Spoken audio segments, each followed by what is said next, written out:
ये कहानी है एक ऐसे एलियन की जिसने धरती पर होने वाली तबाही को रोकने का प्रयास किया। उसने एक ऐसी डिवाइस बनाई जिससे तीसरे विश्व युद्ध को रोका जा सकता था, लेकिन धरती के ही लोगों ने कैसे उसकी ही जान मुसीबत में डाल दी।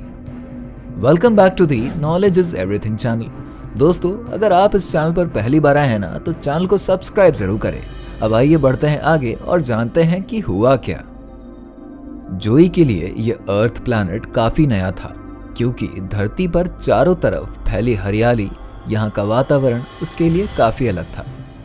जोई दरअसल इस प्लैनेट का था ही नहीं, वो तो आया था दूसरी दुनिया से, दूसरे प्लैनेट से, जहां से वो धरती पर एक खास मिशन के तहत आया था। जोई के प्लैनेट की टेक्नोलॉजी इतनी एडवांस थी कि उन्हें धरती पर होने वाली घटनाओं और यहाँ पर भविष्य में क्या होने वाला है, इन सभी बातों का पता होता था उन्हें।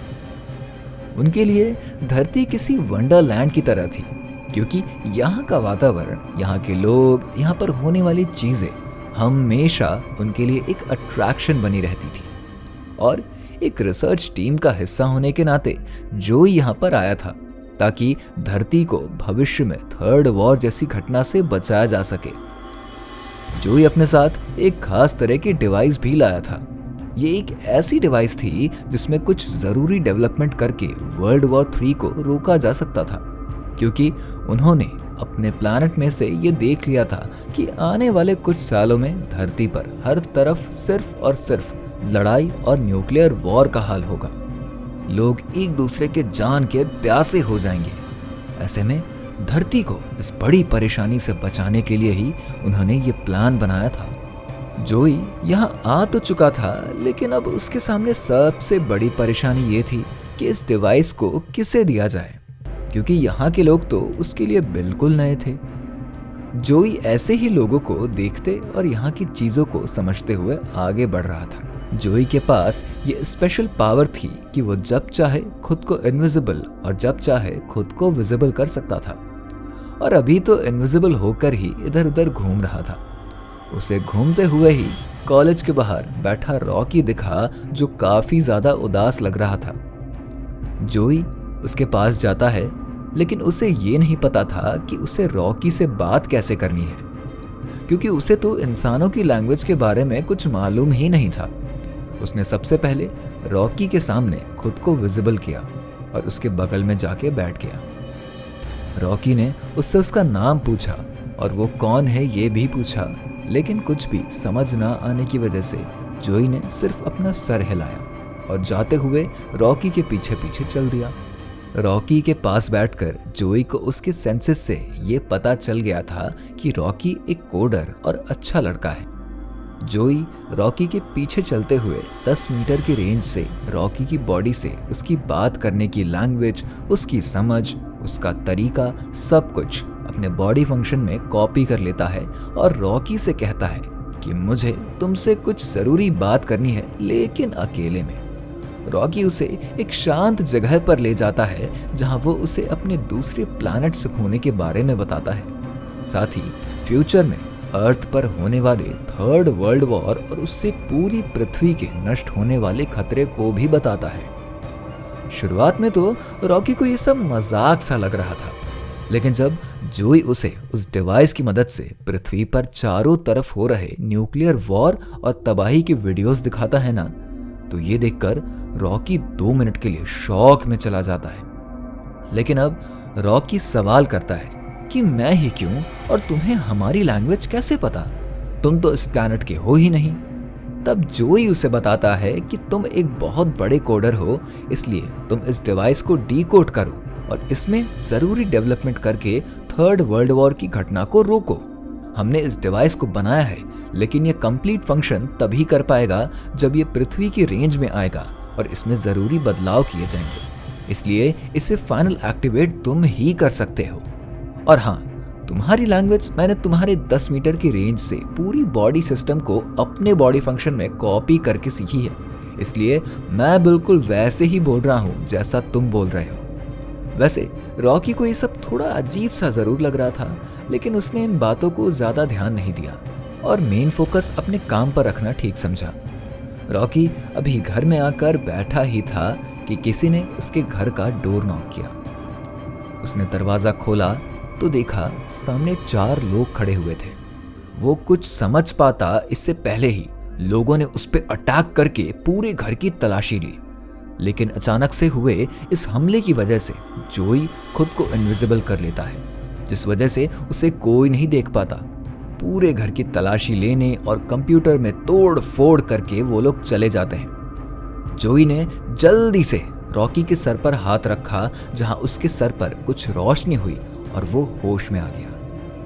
अपने घर की हालत देखकर रॉकी को जोई पर बहुत गुस्सा आता है और वो कहता है कि आज से पहले कभी उसके साथ ऐसा कुछ नहीं हुआ और ये सब उसकी वजह से ही हो रहा है। लेकिन ऐसा कौन है और उसने ऐसा क्यों किया, जोई को भी कुछ भी समझ नहीं आ रहा था। वो कुछ सिग्नल्स अपने प्लैनेट पर भेजता है और उनसे इसके पीछे का रीजन और इन लोगों के बारे में पता लगाने के लिए बोलता है। थोड़ी ही देर में उसके हाथ पर कुछ ब्लिंक होता है। जोई उसे टच करता है और सारा माजरा समझ में आता है। जोई रॉकी को बताता है कि उसके ही धरती के कुछ लोग हैं जो किसी और प्लैनेट के लोगों के साथ मिलकर इस धरती के सर्वनाश के लिए प्लान कर रहे हैं, क्योंकि वो यहाँ पर अपना राज चाहते हैं और इसमें तुम्हारी ही धरती के कुछ लोग उनकी मदद कर रहे हैं। उन्हें मेरे बारे में और इस डिवाइस के बारे में पता चल चुका है, इसलिए वो इसे यहाँ ढूंढने के लिए आए थे।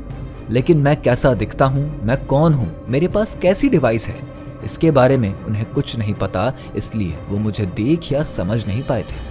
अब रॉकी को समझ में आ रहा था कि बैठे बिठाए उसके आसपास कितना बड़ा खतरा मंडरा रहा था। क्योंकि उसके पापा एक बहुत बड़ी रिसर्च टीम का हिस्सा थे, इसलिए उसने सबसे पहले इन सभी बातों की जानकारी अपने पापा को दी और आगे क्या करना चाहिए इसके बारे में भी डिस्कस किया। उन्होंने जल्दी ही मामले की गंभीरता को समझते हुए इस डिवाइस को अपने द्वारा बनाए गए एक सीक्रेट लैब में छुपाने के लिए कहा और रॉकी को उसकी कोडिंग को भी डिकोड करने के लिए कहा, ताकि उसमें दिए गए कोड को समझकर उसमें ज़रूरी डेवलपमेंट करके इस डिवाइस को एक्टिवेट किया जा सके, जिसकी मदद से तीसरे विश्व युद्ध को रोका जा सके और हमारी धरती को नष्ट होने से बचाया जा सके। इससे पहले कि रॉकी कोड को डिकोड करके अपने पापा की मदद कर पाता, दूसरे प्लैनेट के लोगों ने उनकी सीक्रेट लैब पर ही अटैक कर दिया और वो डिवाइस के साथ रॉकी, उसके पापा और जोई को भी साथ में उठाकर ले गए, क्योंकि वो इस डिवाइस में कुछ चेंजेस करके इस तबाही को रोकने की जगह तबाही को और जल्दी लाने वाले डिवाइस बनाना चाहते थे। तीनों की जब आंख खुलती है तो वो खुद को मशीनों के बीच एक रिसर्च लैब में पाते हैं, जहां पर सबसे पहले जोई अदृश्य होने की कोशिश करता है, लेकिन यहाँ पर उसकी ये पावर काम नहीं करती। वो तुरंत अपने हाथ पर बने एक छोटे से निशान को टच करता है और यहाँ से अपने प्लैनेट पर रेड अलर्ट भेजते हुए कुछ और सिग्नल्स भेजता है। इधर रॉकी को मजबूर किया जाता है कि वो डिवाइस की कोडिंग को चेंज करके उसमें वो प्रोग्राम फीड करे जैसे वो लोग कह रहे हैं, और अगर वो ऐसा नहीं करता है तो उसके साथ साथ उसके पिता को भी वो लोग जान से मार देंगे। मजबूरी में रॉकी के पास कोई और ऑप्शन नहीं बचता है और वो कोडिंग चेंज करता है, लेकिन जानबूझकर वो इसकी प्रोग्रामिंग कुछ इस तरह की करता है कि उसका एक्चुअल कंट्रोल जोई के पास ही रहता है और जब तक वो परमिशन ग्रांट नहीं करता इस डिवाइस को एक्टिवेट नहीं किया जा सकता। इससे 2 फायदे थे। पहली बात, जोई की जान को अब कुछ देर के लिए कोई खतरा नहीं था, क्योंकि बिना उसके इस डिवाइस को एक्टिवेट नहीं किया जा सकता था, इसलिए भी अब वो लोग जोई को कुछ नहीं करते। और दूसरी बात कि जोई के पास उसका कंट्रोल होने की वजह से बिना उसकी मर्जी के कुछ नहीं होने वाला था। अब वो लोग जोई पर लगातार प्रेशर बना रहे थे कि वो डिवाइस को एक्टिवेट करे, लेकिन इससे पहले कि जोई को मजबूरी में डिवाइस को एक्टिवेट करना पड़ता, उससे पहले ही उसके सिग्नल्स की वजह से उसके अपने प्लैनेट के कुछ लोग आ गए और उन्होंने इस लैब पर अटैक कर दिया, जिस वजह से दोनों दूसरे प्लैनेट के एलियन में लड़ाई छिड़ गई। और इस बीच जोई को मौका मिला और उसने इस डिवाइस को डिस्ट्रॉय कर दिया, जिसको लेकर सारी लड़ाई छिड़ी हुई थी। इधर डिवाइस तो खत्म हो चुका था, लेकिन जोई के प्लैनेट के लोगों ने दूसरे प्लैनेट के लोगों को भी मात दे दी थी और उन्हें मजबूरी में वहां से भागना पड़ा था। धरती के वो इंसान जो दूसरे प्लैनेट के एलियन के भरोसे पूरी पृथ्वी को खत्म करना चाहते थे और यहाँ अपना राज चलाना चाहते थे। अब उन्होंने यहाँ से निकलने में ही भलाई समझी। रॉकी और उसके फादर ने जोई का धन्यवाद किया और जोई ने भी उनका शुक्रिया अदा किया और अपने लोगों के साथ अपने प्लैनेट पर वापस लौट गया। आपको ये स्टोरी कैसी लगी हमें कमेंट में लिख के बताइए। अगर वीडियो आपको पसंद आई हो तो इसे लाइक और शेयर करके हमारे channel the knowledge is everything को सब्सक्राइब करें।